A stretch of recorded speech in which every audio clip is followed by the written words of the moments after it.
dice, no, es que me habla para decirme que quiere que yo vaya a trabajar, que él conoce un lugar donde puedo ir a trabajar de bailarina. La admiraban otras personas en el centro, en los bares. A ella 2 años la vieron en los bares, que la traían en los bares, en los hoteles del centro de la ciudad de Juárez. Y cuando nosotros nos avisaban, pues ya íbamos, pero ya no estaba, ya se la habían llevado. El miedo ya no lo conocemos, ya nos quitaron la mitad de la vida.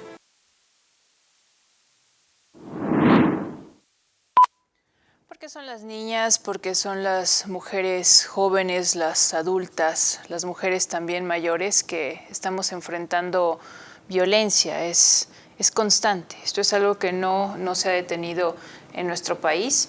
Y por eso es que tenemos una emisión especial de Código 7 ya en esta noche, pensar en la brutalidad en que se dan estos casos, en los que se arrebata la vida de las mujeres, en los que se incurre en un feminicidio, en los que existe impunidad, en los que todavía tenemos autoridades que pareciera que incurren en esta negación, ¿no? De que se conozca la verdad, de que se reconozca, de que se mantenga la memoria, y nada sería sin otras víctimas, no solamente aquellas a las que de una manera cobarde se les quita la vida, sino sus familias, esta red. Nosotros vamos a abordar este tema que es muy serio en nuestro San Luis Potosí, y por ello y por asuntos también que se mantienen sin un alcance a la justicia después de tantos años, es que haremos un recordatorio, porque independientemente de lo sucedido, para nosotras las mujeres no se van, las niñas no se van, ellas están presentes y por eso es que debemos también sumarnos para que las instituciones solucionen, para que se tengan también los métodos de prevención debidos y especialmente para que las voces no se callen. Durante esta emisión especial, entonces, saludo y agradezco la presencia. Todo el equipo de Canal 7 agradece la presencia de María Esperanza Lucioto López, madre de Carla Pontigo, activista y defensora de derechos humanos. Gracias por acompañarnos en Código 7 aquí en las instalaciones de Canal 7. Muchísimas gracias a ustedes por su invitación. También muchísimas gracias por estar con nosotros a Susana Cruz González, quien es madre de Lupita Viramontes, integrante de la colectiva Por Ellas, por Nosotras y por Todas. Gracias por estar esta noche en Código 7. Gracias por la invitación. Buenas noches. Gracias, muchas gracias. De igual manera recibimos a Sofía Córdoba Nava, quien es antropóloga y de igual manera integrante de la colectiva Por Ellas, por Nosotras y por Todas. Bienvenida, Sofía. Muchas gracias, Paulina. Buenas noches a todas y todos. Y lo que quisiéramos es siempre visibilizar, dejar claro que las cosas no están como algunos quisieran, darnos las cifras alegres, y no esto en un plan de ensuciar el trabajo o el esfuerzo, sino mostrar cuál es la otra parte, ¿no? La realidad, lo que está pasando con las familias, lo que está pasando con las mujeres. Pero antes de profundizar, quisiera, de ser posible, que tanto Esperanza como Susana nos comentaran un poco de Carla y también que nos comentaran un poco de Lupita. Ellas, ¿quiénes son? Independientemente de las cosas que se han dado, ellas, ¿quiénes son? Ellas están presentes en la memoria. Entonces, hacer un recordatorio de todas las mujeres y su vida cotidiana, ¿no? Tomemos esto como un punto de partida. ¿Quién guste comenzar? Bueno, yo en realidad, pues, es un mes para mí demasiado duro, porque Carla fue arrebatada el 28 de octubre. Ella fallece el 28 de octubre del 2012. A la fecha, pues yo sigo luchando día con día para buscar una justicia que desgraciadamente mi estado, el estado de San Luis Potosí, a mí ya no me dio justicia.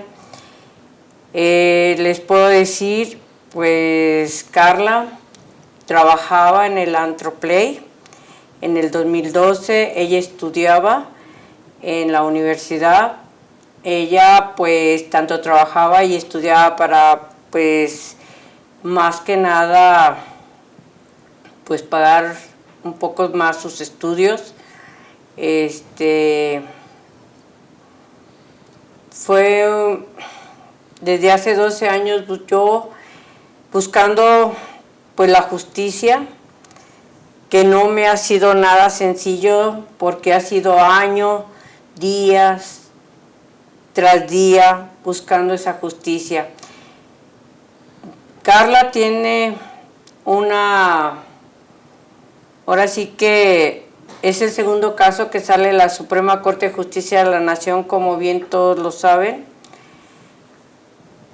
Y no conforme, sigo en esta lucha.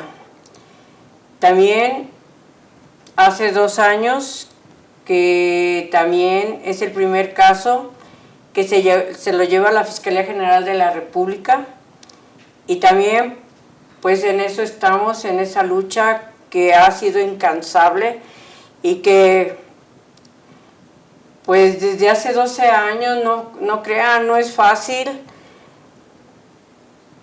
Aquí es el esfuerzo, es la salud,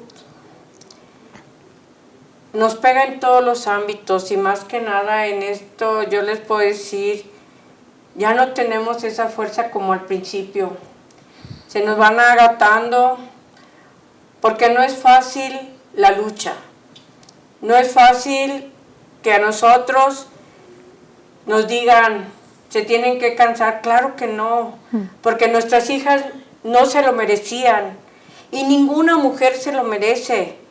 Yo siempre les he dicho, si estamos aquí es porque ellas nos dejaron que lucháramos, no nada más por ellas, sino por cada una de las niñas, de las jovencitas, de las personas mayores, porque ya nadie tenemos la vida comprada. Entonces no es fácil, es muy difícil llegar y saber que llegas y tu familia no está completa. A todos lados, no, pues acá tienes otros hijos, ningún hijo reemplaza a ningún otro hijo. Eso yo quisiera que entendieran, nadie reemplaza a nadie. Los hijos se llevan y se llevan muy dentro. Entonces, es muy difícil que nosotros como madres digamos, sí, acá no es cierto. Nosotros tenemos que luchar por cada uno de los integrantes que nosotros tenemos. Entonces, no crean, es de veras que desgastante, es doloroso, y no nada más lidiar con todo, sino con un gobierno que no entiende que nosotros no buscamos otra cosa más que la justicia, no buscamos otra cosa, que se castigue a quien se tenga que castigar. Yo siempre se los he dicho, yo no pongo nombres porque para eso está un juez, para eso está un policía de investigación, para eso está un ministerio público, quien tiene que hacer su chamba. No les estamos diciendo otra cosa más que hagan su chamba. No estamos que si nos van a dar, no, simplemente que sea lo que tenga que ser, que investiguen, que hagan su chamba. ¿Para qué? Para que todos estos casos sean resueltos, no que se queden a la deriva, y que porque les faltó, que porque no lo hicieron, que porque sí esto, no. Entonces, ¿de qué están hechas las leyes? Para que un feminicidia con la mano en la cintura pague y ya me tenga que ir, y a nuestras hijas, ¿quién nos las va a regresar? ¿Quién nos va a decir, aquí están? Nadie nos lo va a decir. Creo que la sociedad tiene que saber que la lucha no es en vano. Hoy fueron nuestras hijas. Nosotros no queremos que ninguna madre, ningún padre sufra lo que nosotros estamos sufriendo. Gracias, muchas gracias, Esperanza. Susana. Hola, buenas noches. Bueno, igual que Esperanza, a Lupita le arrebataron la vida el 29 de junio del 2012. Ya tenemos también 12 años transitando el camino de la justicia, porque de alguna o de otra manera pues hay personas detenidas. El autor intelectual, material e intelectual de todo esto está interno, con una sentencia de 37 años. En el feminicidio y secuestro de Lupita estuvieron involucrados un adulto, Raúl, su hermano Guillermo, otros 2 menores de edad, de nombre César y Juan Carlos. Los menores de edad, César y Juan Carlos, únicamente se les juzgó por el delito de secuestro, y pues ellos compurgaron, solo uno de ellos una sentencia de 1 año y medio, el otro compurgó una sentencia de 3 años, y pues Guillermo quedó prófugo justo antes de que termináramos el proceso de él. Él se presentaba a firmar cada semana al juzgado de ejecución, al juzgado de medidas de menores, porque llevaba su proceso en libertad por ser menor de edad. Los menores, en la ley de justicia para menores, los menores no pueden estar detenidos más de 6 meses. Entonces, pues es obvio que un proceso no te lo llevas en 6 meses. Los abogados, los que están involucrados en todo este tipo de procesos, saben que por más corto que sea el proceso, no te lo llevas en 6 meses. Si bien te va, te llevas 2 años. Él se le concede la libertad a los 6 meses, y en ese tiempo estuvo yendo a firmar justo en el 24 de febrero del 2013, le dictan la sentencia, la más alta en ese entonces para un menor de edad, fue de 17 años, la más alta en el país, porque a los menores de edad pues ya en ese entonces ya tiene tiempo que se les cuidan sus derechos, se les protege. Y creo que en ese entonces yo sentía que habíamos logrado justicia, porque 17 años, y yo decía, bueno, es el único que en el país que tiene una sentencia de 17 años, pero queda prófugo. Y pues así estuvimos batallando bastante tiempo. Hicimos mesas de trabajo en la fiscalía, marchas, para tratar de localizar al sujeto. El sujeto lo aprenden el 15 de febrero de este año, noticia que lanza la fiscalía con bombo y platillo, y lo anunció a todos los medios de comunicación como un gran logro. Y tal vez sí, a lo mejor fue un gran logro para ellos porque, no sé, tal vez no están acostumbrados a detener a las personas, o tal vez están acostumbrados a dejar que los procesos se queden en el olvido. Gracias a la insistencia que tuvimos, mesas de trabajo, tomas de la fiscalía, pues se logró que lo aprendieran.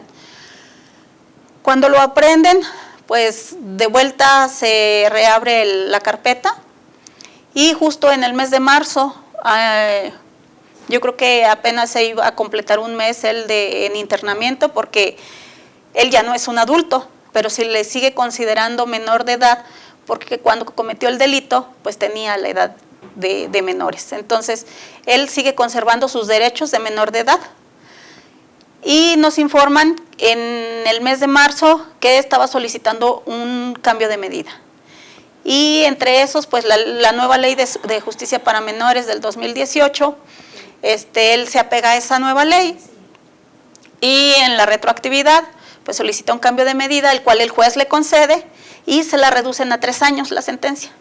De esos 3 años, y es igual, el internamiento de los menores tiene que ser la última causa por la que ellos están internos. Le restan el tiempo que ya había compurgado, que era 1 año y 8 meses, por ahí más o menos. Entonces a él solo le quedaban por compurgar 1 año y 7 meses con 20 y tantos días. Y pues yo creía que por lo menos iba a tener un proceso de reinserción, o iba a llevar a cabo terapias psicológicas, y que lo iban a hacer entender un poquito la gravedad del delito que él había cometido. El delito que ellos cometieron fue con mucha alevosía, fue muy grave, fue muy delicado. Eso no quiere decir que los demás procesos de feminicidio sean menores o menos graves que el de mi hija, pero hubo mucha saña y crueldad con lo que le hicieron a mi hija. Aunado a eso, pues él participaba también en los mensajes para pedir el rescate por ella. Entonces a él, por feminicidio y secuestro, 3 años. Le restan el tiempo que tenía, se queda en 1 año 7 meses. Y en el mes de septiembre nos sorprenden y nos anuncian que va a haber una audiencia por una controversia constitucional. Bueno, para terminar, y no iba a adelantarme tanto, Ese cambio de medida nosotros lo apelamos. Igual, aunque de todas maneras estás consciente de que la Ley de Justicia para Menores los protege, apelas porque de lo menos que yo pensaba que le iban a dar el tiempo mínimo, que es la pena de 5 años. Entonces dije, pues bueno, el juez le redujo bastante, de 5 años a 3, pues casi es la mitad, a eso redúcele el tiempo que ya compurgó, entonces nosotros lo apelamos. En ese tiempo se vienen todos los paros y todos los cierres del Poder Judicial, que eso casi siempre el Poder Judicial te lo ha manejado que no te afecta, en tus procesos sí te afecta, porque yo llevo una apelación desde el mes de abril que no se ha resuelto del primer cambio de medida. En septiembre nos vuelven a anunciar que el sujeto solicita una controversia constitucional por un cambio que yo no soy abogada, perdón si en algún momento esto está medio revuelto, pero no soy abogada. Casi. Nos dicen, él solicita el cambio de medida por trabajos comunitarios. ¿Esto qué quiere decir? Pues que él solicita que le decreten la libertad a cambio de trabajos comunitarios, así tal cual se menciona. Y la audiencia se celebró el día 2 de octubre de este año. O sea, hace algunos días, 15 días para ser exactos. En esa audiencia no tenemos abogados particulares, defensa particular.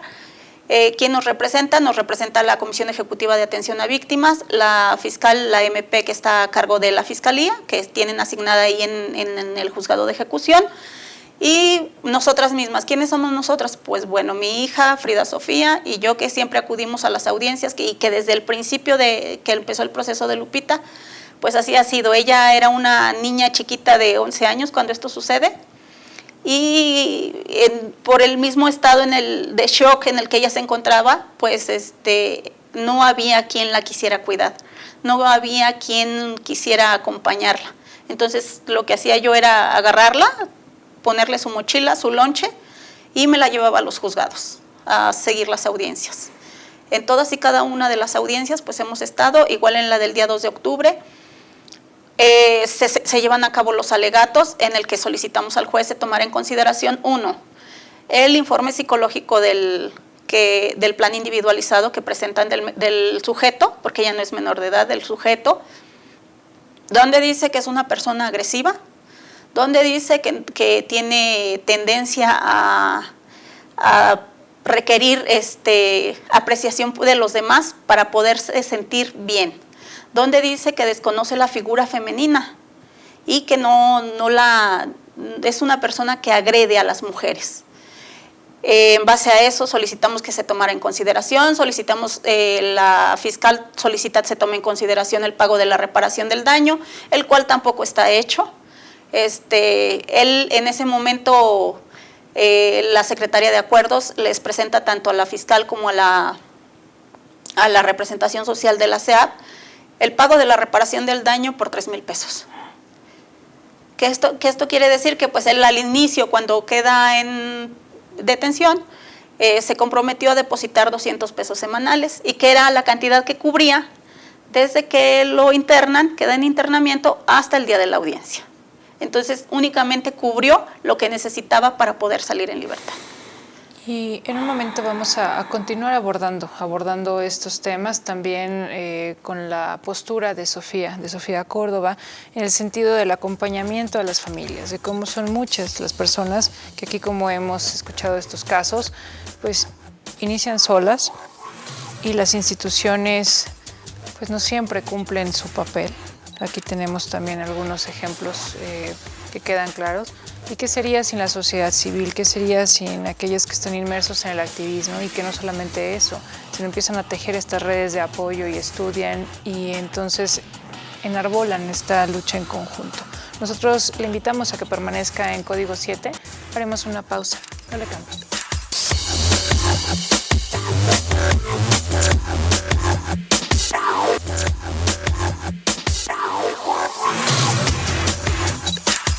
Esa es la punta del iceberg, la punta de la montaña. Es lo que se alcanza a ver, que es lo que nosotras vemos.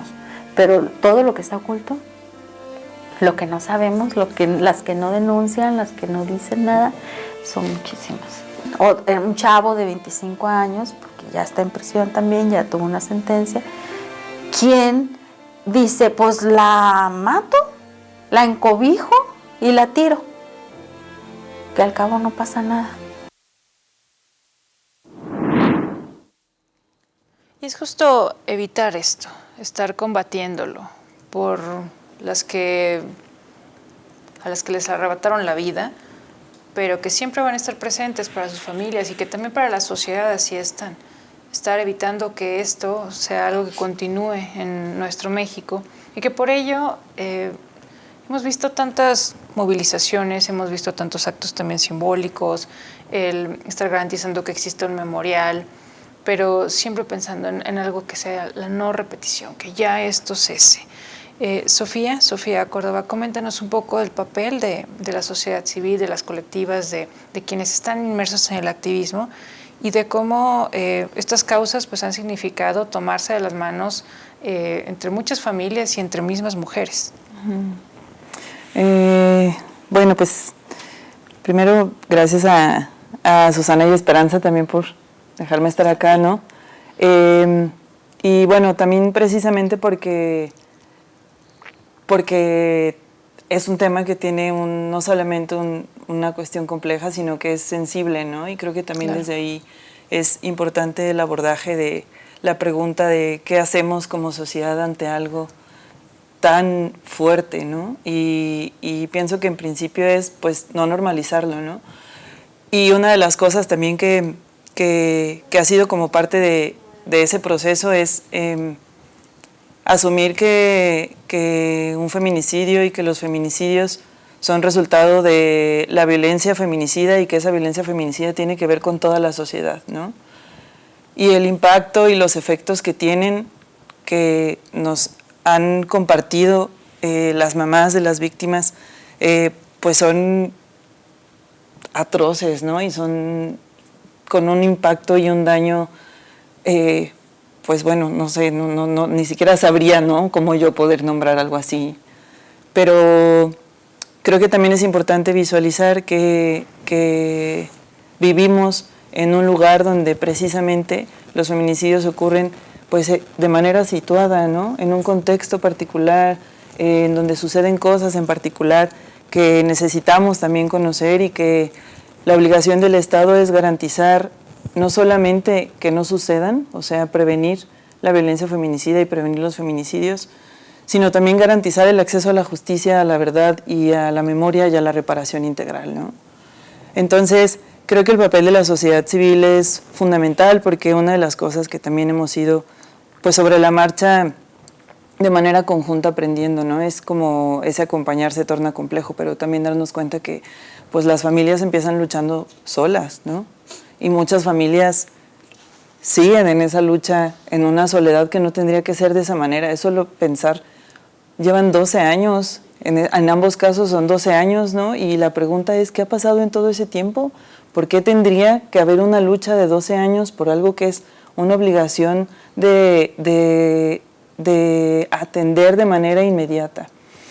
Y pues bueno, creo que también la necesidad de ver cómo la lucha por la justicia que las familias han empujado en todo el país, ¿no?, también ha derivado en grandes precedentes que son los que sientan las bases para poder hacer una exigencia de derechos para el acceso a esos derechos, ¿no? Y en ese sentido es pues ver que la lucha no sucede de manera aislada, que la fuerza colectiva entre las madres y los padres, hermanos, hermanas de las víctimas es fundamental y que eso es muy complicado, ¿no? O sea, también esa cuestión colectiva es muy difícil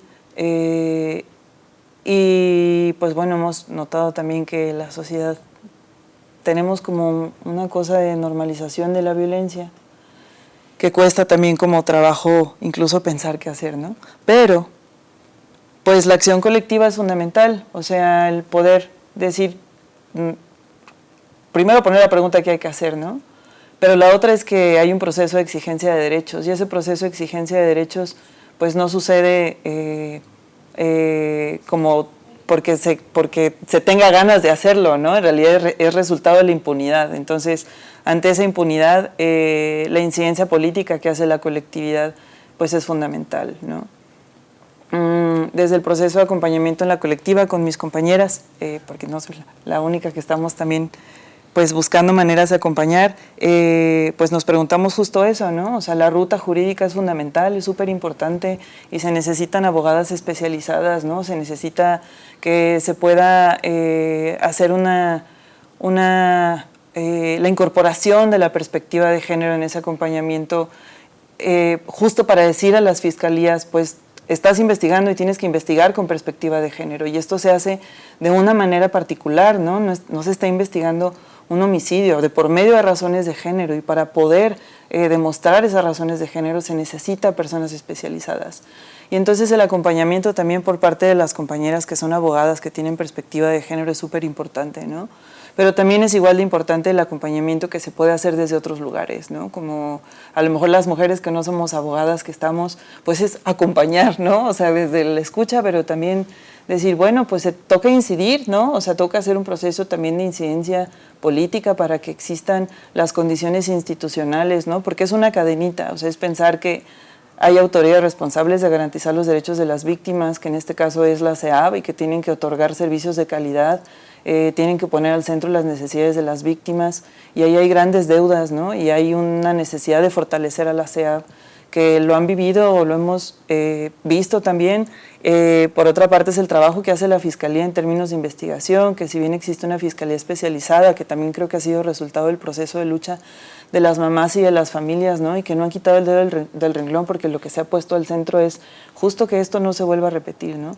Y la Fiscalía tiene la obligación de investigar con perspectiva de género, y se tienen que garantizar los recursos para que eso suceda, ¿no? Para que no sean solo 2 o 3 personas las que están haciendo un trabajo que requiere de un equipo mucho más grande y fortalecido.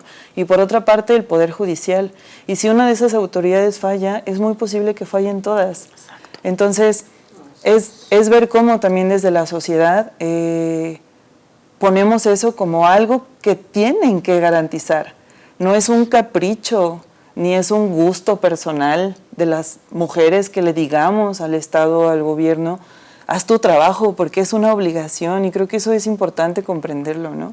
No es que guste estar en la calle marchando, ¿no? Exacto. No es un gusto personal, es algo que es resultado de la impunidad, y en la medida en la que se comprenda eso, creo que también se puede ver más fortalecida la lucha de las familias, ¿no? Aquí quisiera que platiquemos un poquito, vamos a retroceder un poco y también vamos a hablar del presente. Hoy, ¿cómo nos encontramos? Ya al inicio, Esperanza, hacías mención, sí, de que tú continúas en esta lucha, así como Susana, pero iniciaste con un problema que tú nos dirás si hoy es aún mayor, porque fue un entorpecimiento por completo desde un inicio de la investigación, una negativa de las autoridades para que avanzara, intervenir incluso en el lugar donde se dieron los hechos, amenazas hacia tu persona. Entonces, si pudieses hablar un poco de estos obstáculos para llegar a la justicia. Claro que sí, inclusive pues todavía las amenazas pues no cesan, porque tú sabes que el buscar la justicia siempre hay personas que incomodas, que ahora yo empecé después de una semana, yo voy a la fiscalía a ver qué iba a pasar con el caso de mi hija, y yo lo primero que llego en aquel entonces, en el 2012, no era fiscalía, era procuraduría. Cuando yo llego a la procuraduría, pues todos se asombraban, todos me miraban, todos me veían como bicho raro. Inclusive cuando yo llego ahí a la procuraduría y me dicen que fuera a la mesa de acto impacto, en lugar de decirme, señora, pues estamos investigando, no, a mí la Ministerio Público llegó, me encerró. Yo no maté a mi hija, yo no le hice daño a mi hija, yo venía a ver qué fue lo que pasó, que alguien me tenía que responder todas las preguntas que yo tenía, como bien lo dijo Susi. Fue ahora sí que la muerte de nuestras hijas fue con saña, fue con una violencia que tú puedes decir, es que es increíble que ya las muertes de nuestras hijas, de las chicas que han pasado, cada día han sido mucho más, ahora sí que con mayor saña, como que si no supieran lo que están haciendo. Vamos, entonces, en lugar de oírme, de recibirme, no, fue encerrarme, dejarme ahí todo ahora sí que desde las 9 de la mañana hasta 5 de la tarde, sí, en un cuarto, y no hablé con esto, y no hablé, pues si no me dejaban ni salir de una oficina, sin luz, sin nada, pues yo no lo hice. Ya desde ahí fue atroz.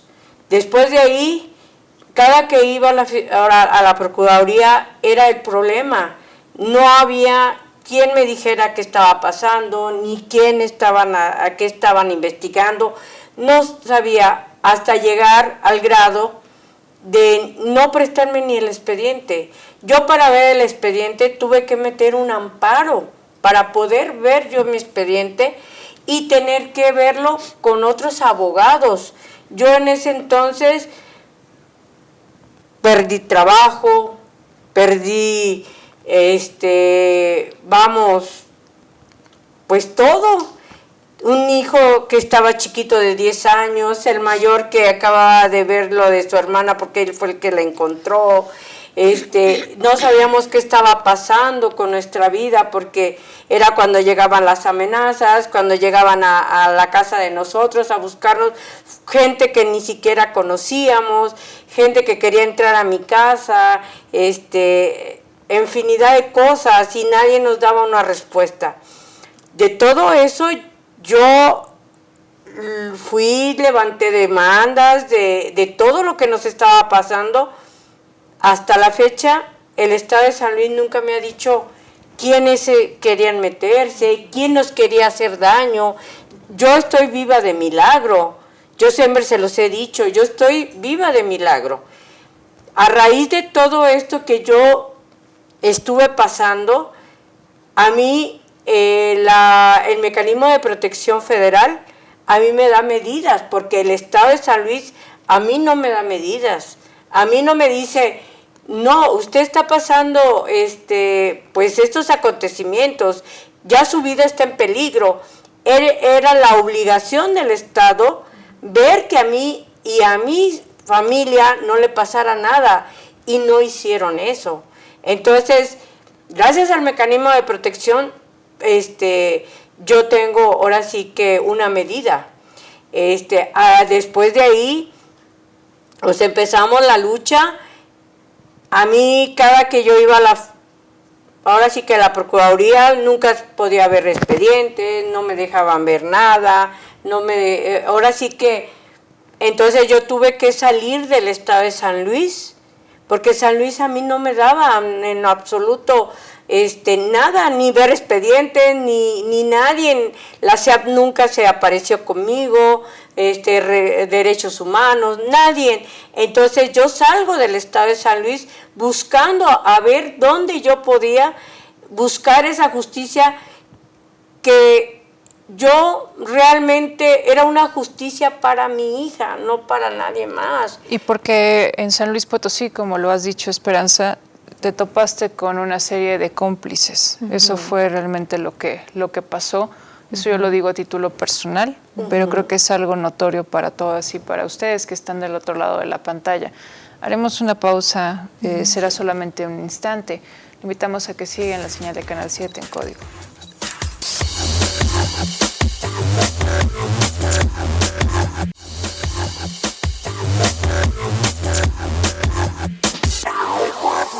Los segundos, pasaban las horas, mija. A mí se me hacía interminable. Y mi hija, ¿por qué no regresa? Y mi hija, ¿por qué no regresa? En los momentos en que yo salía, mi hija, para poner las pesquisas, yo decía, le digo, mi hija en todo momento siempre pensó en su madre. Y en todo momento, ¿cómo no salir? salir a caminar y pegar y poner su foto para que ella me vea. Porque a veces tú ponías una pesquita azul y te decían, señora, a lo mejor ya las traen vendiendo, señora, las traen acá. Señora, pues a lo mejor ella ya se fue con su novio. Y ya no quiere saber de ustedes. A lo mejor no quiere saber de mí. Pero sí quiere saber de sus hermanas. Sí quiere saber de su papá. Pero y que ella sepa que la estamos buscando.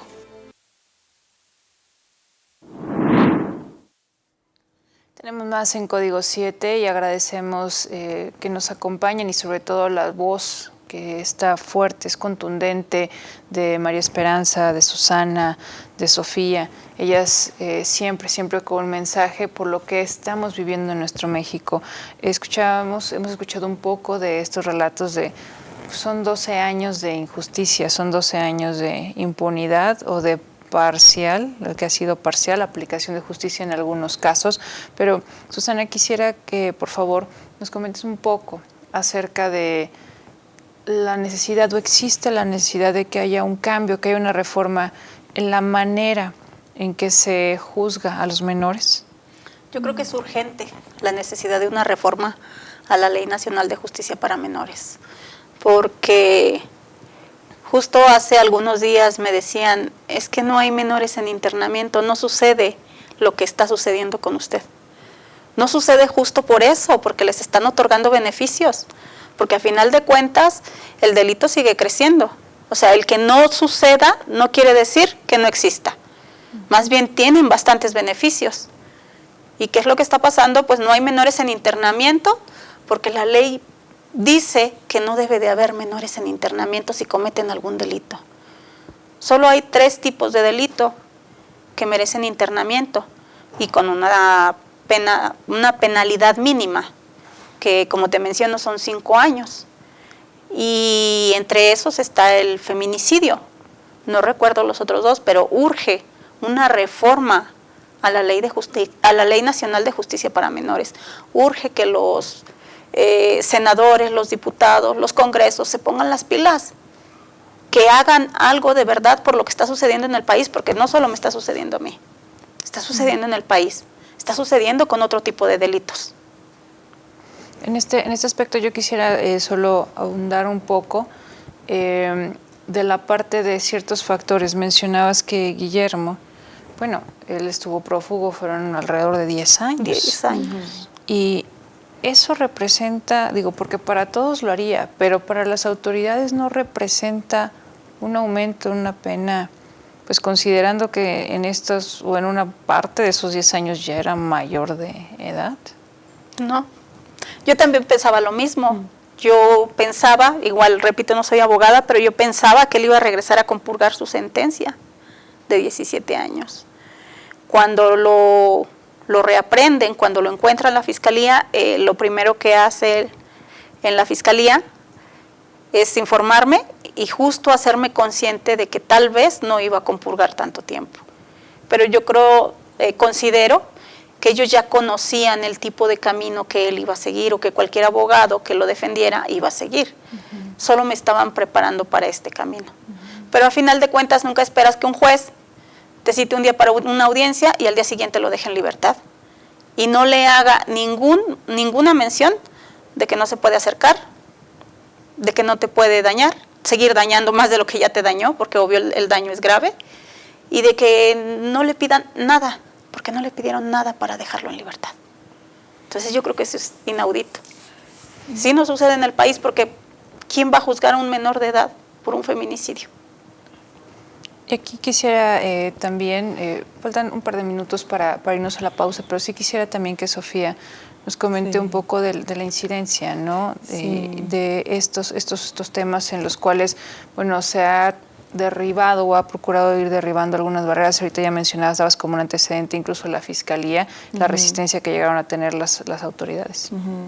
Sí, también pienso que uno de los desafíos que hay y de las urgencias es justo poner al centro a las víctimas y a las víctimas indirectas, ¿no? Porque en el caso justo de Lupita es una de las cosas que con las compañeras abogadas también hemos visto, ¿no? O sea, se garantiza los derechos del adolescente que cometió el feminicidio, siendo que Lupita también era una adolescente víctima, ¿no? Y Y además esa garantía de los derechos al feminicida pasó por encima de los derechos de las víctimas, porque no se ha garantizado la seguridad, porque no se ha garantizado una reparación integral, porque no se ha garantizado lo que se debe garantizar.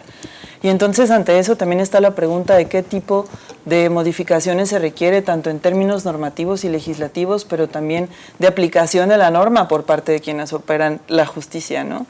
Y creo que por ahí hay como pues una urgencia, ¿no? O sea, el escuchar a las víctimas es, creo que el paso número 1, ¿no? Y a las víctimas indirectas y garantizar también sus procesos, que tengan conocimiento de lo que está sucediendo, que tengan conocimiento. Es que no puede ser que no tengan acceso ni siquiera a sus carpetas de investigación y sea un lío tener acceso a esas carpetas, ¿no? O sea, creo que, bueno, solo quería también como hablar sobre esta cuestión, ¿no? De cómo en este caso se privilegiaron los derechos del adolescente, de quien era en aquel entonces adolescente infractor, pasando por encima de los derechos de las víctimas y de los derechos también de Lupita como adolescente, ¿no? Y en este momento haremos una pausa, pero regresaremos en un instante a Código 7. Estamos muy agradecidos aquí en Canal 7 por la presencia de Susana, de María Esperanza, de Sofía, también, que tanto tienen que aportar. Estos son temas que deben abordarse en todo momento y que la justicia debe ser una búsqueda de cada uno de nosotros. Debe ser algo que apoyemos esas causas que no podemos soltar, jamás permitir que pese o que tenga ya la última palabra la impunidad. Regresamos un momento.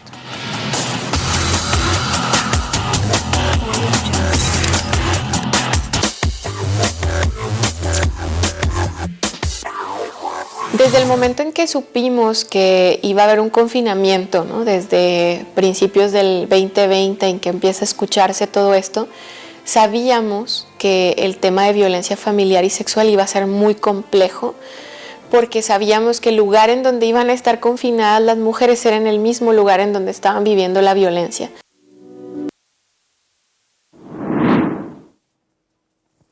Llegamos a nuestro último bloque en Código 7. Susana Cruz González, el mensaje que tú darías a la autoridad ahora que continúa esta lucha por la justicia y por esta vía jurídica, pensando en que no se permita que alguien que tenga la culpa esté caminando con tranquilidad pese a los hechos ya conocidos desde 2012. La urgencia de un cambio en las leyes en la Ley Nacional de Justicia para Menores, la urgencia de dejar de ignorar a las víctimas, porque están acostumbrados a resolver, y ya lo mencionaba yo el día de la rueda de prensa, están acostumbrados a resolver sin ver a las víctimas en los procesos. Y cuando ven a una víctima participando en un proceso, la anulan, no la toman en cuenta. Entonces, que los jueces, los magistrados se acostumbren a respetar los derechos de las víctimas como los derechos de la contraparte. Es una urgente necesidad. Y pues ahorita seguiremos buscando las medidas de protección para la familia porque no fueron decretadas por el juez. Gracias. María Esperanza Lucioto López, pensemos también en Carla y cómo el proceso sigue. No, bueno, yo también diría, como dice Susi, que la autoridad empiece a hacer su chamba y que ahora sí que nos vean que realmente nosotros necesitamos no repetición. Y pues les puedo decir, ni una más, las queremos vivas. Muchas gracias María Esperanza. Sofía Córdoba Nava, también las aportaciones que nos puedas dar, sí, como antropóloga y claro, como integrante de una colectiva. Este tipo de casos que a todas nos duelen, pero que al final no estamos dispuestas a abandonar la lucha y que más personas se sumen también, que no se permita la impunidad. En cualquier momento pueden ser los casos en más familias. Justo, también creo que es como el reconocer que la lucha de las familias, la lucha de las mamás, sin ponerles una carga a eso, también tiene un impacto directo. Es como si lucharan también por todas las demás mujeres, ¿no? Porque el paso que dan y eso que va empujando que suceda la justicia también pues va sentando como esos precedentes para para todas las mujeres, ¿no? Y entonces creo que desde ahí es el reconocimiento de eso, reconocerles a ellas pues toda esa fuerza, ¿no? Y la posibilidad, y pues sí, como yo las veo como nuestras maestras de lucha, ¿no? Por algo que nunca debió haber sucedido. Y eso, o sea, la justicia es un derecho, no es una concesión. Tiene que arrancar. Exacto. No es un privilegio, es una cosa que se tiene que dar. Sí, y preguntar de qué hablamos cuando hablamos de justicia, ¿no? No solo es la ejecución de lo que dice un papel o una norma. Es una cosa mucho más amplia que eso, ¿no? Muchísimo más amplia. Y en el centro está el tema de la reparación integral. Hoy ¿cómo vislumbramos el panorama? Sé que hay unas cuestiones que han sido bastante claras, que cada una ha expuesto, pero ante esta misma lucha, vislumbramos que podemos darle revés a cada uno de los casos en los que se ha reflejado la impunidad. No, yo creo que no. Yo creo que difícilmente podríamos arrancarle, y digo arrancarle porque es eso, le estás arrancando algo a la contraparte, pero creo que difícilmente se lograría. Y si se logra, pues no sería para mí, es como lo menciona Sofía, es para todas, porque donde un proceso avanza, donde un proceso consigue justicia, avanzan los demás. ¿Qué le decimos a otras familias, a otras madres de las víctimas, que también son víctimas por los feminicidios? Pues que no se rindan y que la lucha, ahora sí como se dice, la lucha continúa, y hoy por nosotras, nuestras hijas, y mañana por ninguna. Volvemos a lo mismo. Nosotros qué más quisiéramos que nadie pasara nada de lo que estamos nosotros pasando. Esta es la realidad que hemos expuesto en Código 7, que mostramos también a las 4 regiones de San Luis Potosí.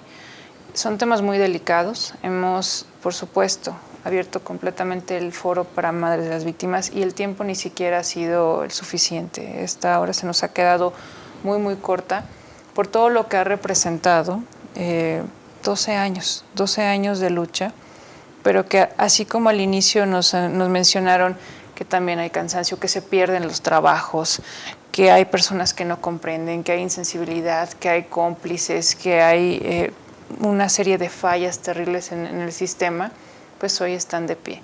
Estemos de pie también, unámonos a cada lucha, a todo lo que están arbolando Susana, también Esperanza, y gracias también a colectivas como la que integra Sofía en esta noche. Gracias de parte de todo el equipo de Canal 7 por estar con nosotros. Gracias a ustedes. Gracias a ustedes que nos escuchan y que ahora sí que nos invitan a estos espacios. Las puertas se mantienen abiertas en todo momento, y estamos también solidarios ante esta situación que no podemos permitir. Gracias a ustedes porque nos han sintonizado en esta noche. Hasta la próxima.